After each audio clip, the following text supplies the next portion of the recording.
Ekspresi Wang Lin jelek saat dia menatapnya. Mata Suli Guo terkunci pada wanita itu ketika dia meninggalkan pedang dan terbang ke arahnya. Dia bergumam, "Adik perempuan peri, jangan takut. Aku akan datang." Wanita itu tersenyum. Matanya mengungkapkan cahaya misterius saat dia mengangkat tangannya yang halus dan menunjuk ke dahi Suli Guo. Saat jarinya mendarat, Suli Guo mengungkapkan cibiran dan tubuhnya menghilang. Menggantinya adalah sinar energi pedang. "Pelacur, kakekmu sudah menderita sekali. Bagaimana saya bisa mengulangi kesalahan yang sama?" Senyum di wajah wanita itu melebar dan kemudian dia dengan lembut meniup energi pedang. Energi pedang hancur ketika dipukul oleh nafasnya. Adegan ini sangat menakuti Suli Guo sehingga dia segera kembali ke Wang Lin dan kembali ke dalam pedang surgawi. Wang Lin bertanya, "Siapa kamu?" Wanita itu memandang Wang Lin dan perlahan berkata, "Di antara para kultivator, saya dipanggil Meiji dan di klan abadi saya adalah leluhur ketiga." Mata Wang Lin menyala dan dia perlahan berkata, "Jadi adalah leluhur ketiga." Junior kasar untuk bergegas ke sini dan akan pergi. Dengan itu ia mulai mundur. Riak muncul di mata wanita itu dan dia berkata, "Jangan memanggilku leluhur ketiga, saya lebih suka kalau orang memanggil saya Meiji. Anda dapat pergi hari ini, tetapi hanya jika Anda patuh." Wanita itu menunjuk ke udara dan terowongan yang menuju ke lapisan ke-10 segera ditutup. Wang Lin mengerutkan kening. Dia dengan dingin menatap wanita itu dan bertanya, "Apa maksud senior?" Wanita itu meletakkan jari di dekat mulutnya. Matanya dipenuhi dengan pesona yang memikat saat dia tersenyum. "Apa arti lain yang bisa saya miliki? Saya hanya ingin Anda mengalami keindahan hidup. Aku bisa mencium aroma aura sangat bersih yang keluar dari tubuhmu. Saya yakin Anda masih belum merasakan seorang wanita." Mata Wang Lin menjadi lebih dingin dan dia dengan tenang berkata, "Untuk kamu berada di sini berarti kamu terluka parah. Leluhur ketiga, apakah Anda mengenali item ini?" Dengan itu ia membuka tasnya dan bendera 1 miliar jiwa muncul. Fragmen jiwa terbang bersama dengan ratapan hantu mereka. Ratapan hantu ini secara langsung memengaruhi jiwa seseorang. Mata wanita itu menyala. Dia menatap bendera jiwa dan berkata, kata demi kata, "Bendera 1 miliar jiwa." Tangan kiri Wang Lin menunjuk ke pedang langit dan mulai bersinar. Kemudian dia mengayunkan pedang dan menebas tanah. Dengan ledakan, parit yang dalam muncul di tanah. Wang Lin menatap wanita itu dan berkata, "Saya hanya menggunakan 10% dari energi celestial saya dalam serangan itu. Jadi itu adalah harta surgawi." Mata wanita itu menjadi dingin. "Apakah kamu pikir kamu bisa membunuhku dengan dua harta itu? Jika kamu berada di kekuatan penuh, aku tidak akan memiliki kepercayaan diri, tapi aku yakin kamu sangat terluka. Senior, jangan paksa aku, itu tidak baik untuk kita berdua. Adapun masalah hari ini, saya akan meninggalkan makam abadi ini dan Anda dapat terus bersembunyi." Dia tidak percaya pada wanita ini. Bagaimanapun, dia adalah eksistensi yang mirip dengan seorang kultivator ascendant. Bahkan jika dia terluka, dia masih akan memiliki beberapa metode. Dia tidak seperti dukun 8 daun yang bisa dengan mudah dibunuh Wang Lin dengan bantuan jiwa ascendant. Wanita itu tersenyum tipis. Dia memandang Wang Lin seolah dia adalah kekasihnya dan tertawa memikat. "Aku tidak bersikap keras padamu, aku hanya ingin mengalami musim semi bersamamu. Mengapa menahan saya di luar pintu? Selain itu, makam abadi memiliki 19 lapisan. Setelah Anda melewati kakak di sini, Anda dapat menemukan rahasia kekuatan tato klan abadi saya. Lebih penting lagi, itu dijaga oleh fragmen jiwa leluhur pertama klan abadi saya. Anda memiliki bendera jiwa 1 miliar jiwa, Anda tidak ingin mengumpulkan fragmen jiwa leluhur pertama." Wang Lin menatapnya. Suaranya dingin ketika dia berkata, "Aku akan memberimu 3 napas waktu. Apakah saya pergi atau bertarung tergantung pada Anda." Wanita itu mendesah dan menunjuk ke udara. Terowongan yang telah menghilang muncul kembali. "Karena kamu tidak ingin merasa nyaman denganku, aku hanya bisa membiarkan kamu pergi, tetapi kamu harus meninggalkan fragmen jiwa domain itu." Wang Lin mundur dan dengan tenang berkata, "Begitu aku meninggalkan makam abadi, aku akan melepaskannya. Dengan kekuatanmu, seharusnya tidak sulit untuk menangkapnya." Dengan itu Wang Lin bergerak cepat menuju terowongan. Mata wanita itu menjadi dingin. Dia mencibir dan berpikir, "Aku ingin melihat bagaimana kamu masuk ke dalam perangkap." Namun senyumnya tiba-tiba membeku. Dia melihat Wang Lin tiba-tiba berhenti di luar terowongan. Tangannya bergerak dan kemudian energi celestial mengelilinginya. Kemudian formasi muncul di bawah kakinya dan dia menghilang. Ketika dia muncul kembali, dia berada di dalam formasi yang dia tempatkan di lapisan ke-10. Setelah dia muncul kembali, dia tidak berhenti dan terus melarikan diri. Sungguh seorang kultivator kecil yang berhati-hati. Dia benar-benar membuat saya sangat menyukainya. Jika aku menghisapnya kering, itu akan membuat kekuatan tatoku pulih sedikit. Wanita itu menjilat bibirnya dan mengungkapkan cahaya licik di matanya. Jika dia bertindak di sana, itu akan sulit. Jika dia menghancurkan tempat ini, aku harus menguatkan hatiku dan membunuhnya. Itu akan sia-sia. Sekarang dia telah meninggalkan tempat ini, aku bebas menggunakan kekuatanku untuk menangkapnya dan bersenang-senang. Tidak ada yang bisa lolos. Dia menunjuk ke gulungan di atasnya dan berkata, tangkap dia dan bawa dia kembali ke sini. Dengan itu gulir ditutup dan menghilang. Bocah transformasi jiwa yang belum mencicipi seorang wanita. Wanita itu menyentuh bibirnya. Matanya menunjukkan pandangan jahat dan dia berbisik, cepat kembali, anak kecil. Kakak perempuan tidak bisa menunggu lagi. Wang Lin terbang dengan cepat dengan indera ilahinya menyebar. Dia tidak percaya bahwa dia hanya akan membiarkannya pergi, jadi dia bergerak secepat yang dia bisa dan segera tiba di lapisan kedua. Dia melihat terowongan ke lapisan pertama dan hendak berteleportasi di sana ketika ekspresinya tiba-tiba berubah dan dia mengayunkan pedang surgawi ke belakang. Ada suara goresan ketika energi pedang menghantam sesuatu di udara di belakangnya. Gulungan yang ada di atas kepala wanita itu mengungkapkan sosok ilusinya di udara. Ekspresi Wang Lin suram saat dia berbalik untuk melihat gulungan itu. Gas hitam iblis mengalir keluar dari gulungan itu. Gulungan perlahan membuka, mengungkapkan 10 titik emas ungu yang membentuk lingkaran. Titik ini melepaskan kekuatan misterius dan kemudian berbalik. Tato ular muncul dari 10 titik cahaya dan terbang keluar. Tiba-tiba itu berubah menjadi naga yang panjangnya 1000 kaki. Aura yang berasal dari naga ini berada pada tingkat yang sama dengan binatang buas. Saat itu muncul, itu menderu mendadak dan menyerbu ke arah Wang Lin. Tato ular yang muncul sebelumnya berkedip di dahi naga itu. Wang Lin mengayunkan pedang langit. Energi pedang menembus naga seolah itu tidak nyata. Mungkinkah energi celestial tidak berguna melawannya? Wang Lin terkejut. Bau amis melayang ketika naga menerjangnya. Tangan Wang Lin dengan cepat membentuk segel untuk membuat batasan. Pembatasan ini yang mengandung energi celestial dengan cepat mendarat di kepala naga. Dengan suara keras, naga itu mundur dengan kesakitan. Pembatasan menutupi mulut naga seperti jaring besar, sehingga bisa lebih lama membuka mulutnya. Naga itu menggeram saat menerjang Wang Lin seperti kilat. Mata Wang Lin menyala dan dia menggerakkan pedang surgawi untuk menghalangi di depannya. Naga itu menabrak pedang langit dan Wang Lin menggunakan kekuatan ini untuk mencapai terowongan ke lapisan pertama. Lalu dia menghilang tanpa jejak. Pada saat ini 10 titik pada gulungan itu berputar sekali lagi dan tato harimau muncul. Itu berubah menjadi harimau hitam raksasa, 1000 kaki panjang. Saat itu muncul, ia melambaikan cakar dan menghancurkan pembatasan di mulut naga. Naga dan harimau dengan cepat mengejar Wang Lin ke lapisan pertama. Di belakang mereka, gulungan itu melepaskan cahaya iblis dan perlahan mengikuti. Tepat ketika Wang Lin tiba di lapisan pertama, naga dan harimau menyusul. Untuk mencoba menjebakku dengan harta semata, kamu telah meremehkan aku. Mata Wang Lin menjadi dingin. Dia membuka tasnya dan item muncul di tangannya. Item ini adalah gulungan yang tidak bisa dia kendalikan sekarang. Melihat gulungan yang sama dengan yang ini, Wang Lin memutuskan untuk mengikuti isi perutnya dan mencoba gulungan ini. Saat gulungan ini muncul, naga dan harimau berhenti dan tidak berani mendekat. Mereka berhenti 1000 kaki dan mulai mengaum. Mata mereka dipenuhi dengan kecurigaan. Mata Wang Lin menyala saat dia mengangkat gulungan itu dan membukanya. Gulungannya benar-benar hitam dan hanya memiliki 1 titik emas ungu. Saat gulungan itu terbuka, naga dan harimau berhenti meraung. Mereka mulai menatap gulungan itu dengan cahaya misterius di mata mereka. Pada saat ini gulungan dengan 10 titik emas ungu menyusul. Adegan ini agak aneh. Gulungan yang identik terpisah ribuan kaki dengan naga dan harimau di antara mereka. Mereka melihat kedua gulungan itu dan mata mereka penuh dengan kebingungan. Pada lapisan ke-11, ekspresi leluhur ketiga sangat berubah. Gulungan binatang tato. Mengapa orang ini memiliki harta karun klan abadi saya? Mungkinkah leluhur meninggalkannya di luar? Mata wanita itu menyala dan dia berbisik. Kembali. Saat dia mengatakan itu, gulungan dengan 10 titik bergetar. Naga dan harimau berubah menjadi 2 sinar cahaya dan terbang menuju gulungan itu. Pada saat ini satu-satunya titik di gulungan Wang Lin melintas dan muncul dalam bentuk seorang wanita. Orang tidak bisa melihat ciri-ciri persis wanita ini, hanya bayangannya.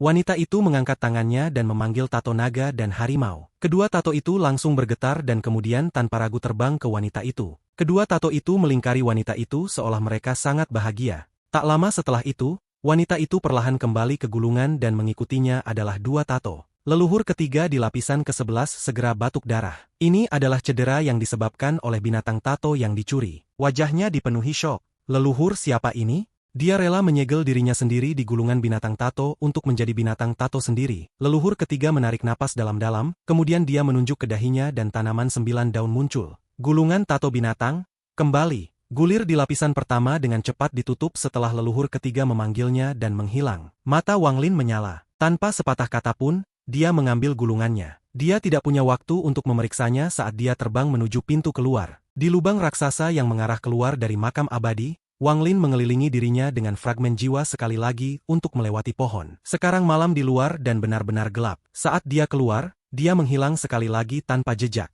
Wang Lin tidak mengembalikan fragmen jiwa domain ke leluhur ketiga. Sejak fragmen jiwa domain ini telah meninggalkan leluhur ketiga, itu adalah keberadaannya sendiri dan tidak lagi di bawah kendalinya. Kalau tidak akan ada cara bagi leluhur klan setan raksasa untuk mendapatkannya. Jika leluhur ketiga memiliki kendali, dia mungkin akan mengambilnya kembali ketika dia melihat Wang Lin. Selain itu Wang Lin bisa mengatakan dari pembicaraan mereka bahwa dia tidak terlalu peduli tentang fragmen jiwa domain ini. Seolah-olah tidak masalah apakah dia memilikinya atau tidak. Namun untuk Wang Lin, fragmen jiwa domain ini sangat bermanfaat. Itu kartu asnya untuk berurusan dengan orang tertentu. Zukwezi saat ini berkultivasi di Gunung Suzaku. Ada kristal merah mengambang di depannya. Kristal ini berbentuk seperti hati. Itu adalah hati planet kultivasi yang digunakan untuk mengontrol kristal planet kultivasi. Tak lama setelah itu, Zukwezi membuka matanya. Ada sedikit kegilaan di matanya. Tatapan seperti ini tidak sering muncul padanya. Yun Kuezi, aku tidak membenci klan abadi, tapi kebencianku padamu terlalu besar. Anda pengkhianat, meskipun saya terluka ketika Anda menyelinap menyerang saya senang. Qian Pinghai, jika Anda masih memiliki jiwa, perhatikan baik-baik, ini orang yang kamu pilih. Yun Kuezi, kau dan aku tumbuh bersama dan memiliki bakat yang sama. Namun mengapa Suzaku sebelumnya, Qian Pinghai, selalu memandangmu dengan baik? Dia selalu memuji Anda, tetapi bagi saya, ia selalu penuh pelecehan. Dia selalu menatapku dengan tatapan dingin, rasanya dia akan membunuhku jika aku melakukan kesalahan. Ketika dia memberiku formasi Suzaku yang misterius, aku sangat gembira dan merasa sangat berterima kasih padanya. Aku bahkan melupakan semua ketidakbahagiaan di masa lalu dan hanya punya satu pikiran di pikiranku, memberikan hidupku ke planet Suzaku dan menjadi Suzaku yang baik. Namun saya tidak pernah berpikir bahwa Qian Pinghai sekejam itu. Formasi Suzaku yang misterius adalah pedang bermata dua. Setiap kali digunakan, jiwa asal menderita kerusakan besar. Jika terlalu banyak digunakan, jiwa asal tidak akan pernah bisa pulih. Bahkan sekarang setelah dia mati, aku masih tidak mengerti mengapa dia melakukan semua ini.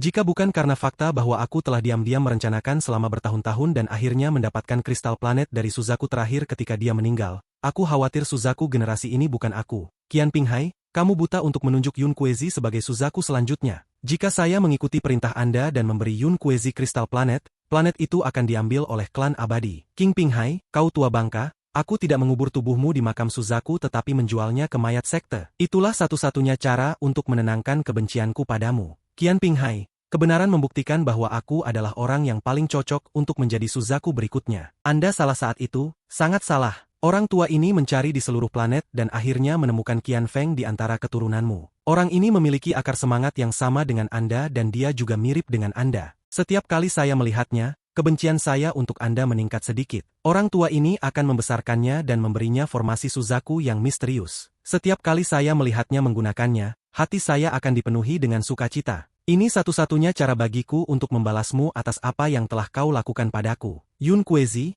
Anda tahu tentang keberadaan kristal planet. Anda memberi saya 3 bulan untuk mempertimbangkan apakah itu layak untuk menghancurkan segalanya, untuk mendapatkan bantuan dari aliansi budidaya. Meskipun kristal planet disegel oleh Suzaku kedua yang membuatnya sehingga Suzaku di masa depan tidak bisa mengendalikannya, selama hati planet hancur, itu masih dapat menyebabkan kristal planet pecah sebagai baik. Namun harganya terlalu besar karena bahkan saya memiliki sepotong jiwaku di dalamnya. Setelah kristal planet pecah, maka bahkan aku akan mati. Aliansi budidaya tidak akan dengan santai terlibat dalam masalah dengan setiap planet budidaya, tapi itu hanya di bawah premis bahwa kristal planet tidak pecah. Aliansi budidaya hampir tergila-gila menjaga kristal planet tetap utuh. Hal ini dipenuhi dengan misteri dan tidak ada satupun dari Suzaku sebelumnya yang tahu mengapa. Namun satu hal yang pasti, setelah kristal planet hancur, aliansi budidaya akan segera mengirim orang untuk menyelidiki. Pada saat itu klan abadi milikmu akan mati pasti. Kamu memberi saya waktu 3 bulan untuk membiarkan saya mempertimbangkan ini dengan cermat karena Anda tidak ingin mendorong saya terlalu jauh. Yun Kuezi, pria tua ini akan bermain-main denganmu. Jika Anda bisa mendapatkan kristal planet ini sebelum hidup saya berakhir,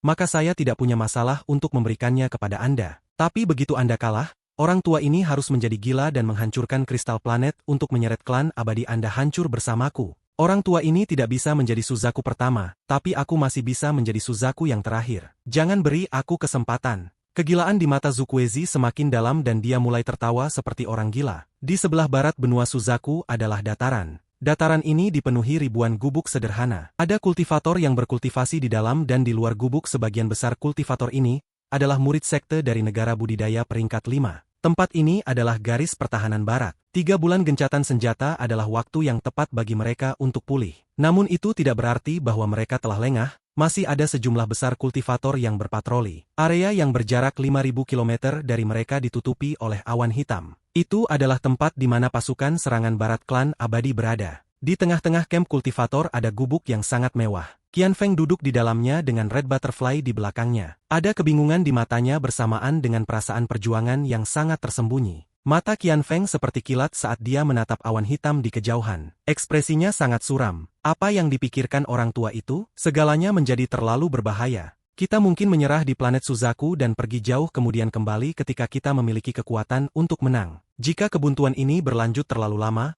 hati orang akan hancur. Matanya berbinar, dia mendengus dingin dan bergumam pada dirinya sendiri. Aku ingin tahu di mana Cheng Niu itu. Dia berani melukai saya. Jika saya bertemu dengannya, saya pasti akan melahap domain kekuasaannya. Meskipun bendera 1 miliar jiwa itu kuat, lelaki tua itu memberi saya harta. Melihat betapa repotnya pria tua itu, harta ini pasti sangat kuat. Dengan harta ini, saya memiliki kepercayaan diri dalam berurusan dengan bendera 1 miliar jiwa Cheng Niu. Namun yang terbaik adalah tidak menggunakan harta yang diberikan lelaki tua itu kecuali aku harus. Pria tua itu menyembunyikan niatnya dengan baik, tetapi sejak lama saya perhatikan bahwa sikapnya terhadap saya agak aneh. Aku akan membutuhkan bantuan adik junior untuk melahap domain Cheng Niu. Saya harus hati-hati merencanakan ini. Setelah saya melahap domain orang ini dan menangkap adik junior, saya akan meninggalkan planet ini. Alam semesta besar dan saya bisa pergi kemanapun saya mau. Sebelumnya, saya peduli dengan gelar Suzaku, tetapi sekarang planet ini berantakan, gelar itu tidak berguna bagi saya. Namun sebelum aku pergi, aku harus membunuh pelacur itu, Zixin. 1 bulan kemudian sesosok muncul di dekat mayat sekte di Zhao. Orang ini adalah seorang pria muda yang mengenakan jubah putih. Wajahnya memancarkan aura kuno. Dia adalah Wang Lin. Setelah meninggalkan makam abadi, Wang Lin tidak beristirahat dan menggunakan array transfer di Chu untuk memasuki medan perang asing. Dia ingin menggunakan jiwa yang berkeliaran di sana untuk memperbaiki bendera 1 miliar jiwa. Sayangnya, meskipun ia telah menemukan jiwa pengembara, mereka tidak dapat digunakan untuk memperbaiki bendera 1 miliar jiwa. Saat jiwa yang berkeliaran memasuki bendera jiwa, itu akan menjadi gila. Entah akan melahap fragmen jiwa untuk membuat dirinya lebih kuat, atau diserang oleh beberapa fragmen jiwa dan dihancurkan. Keduanya adalah musuh alami, jadi seperti api dan air, mereka tidak bisa dicampur. Akibatnya menggunakan jiwa pengembara untuk memperbaiki bendera 1 miliar jiwa adalah sebuah kegagalan. Adapun pemangsa jiwa, Wang Lin menangkap satu untuk diuji, tetapi hasilnya sama, jadi dia menyerah pada metode ini dan meninggalkan medan perang asing. Hal terakhir yang perlu dilakukan Wang Lin adalah sampai ke tubuh raksasa di bawah mayat sekte di Zhao. Tubuh ini milik leluhur klan setan raksasa yang membawa klan setan raksasa ke planet Suzaku. Wang Lin membawa kapak raksasa di tasnya. Kapak ini milik leluhur pendiri ini. Wang Lin datang untuk mengekstraksi sejumlah besar darah dari leluhur klan setan raksasa ini, sehingga tubuh aslinya dapat menggunakan darah untuk menggunakan teknik para dewa kuno. Ini adalah bagian dari persiapannya untuk meninggalkan tempat ini. Wang Lin tidak tertarik terlibat dengan kekacauan di planet Suzaku, dia hanya ingin mendapatkan kristal planet untuk mengambil bagian dari jiwanya.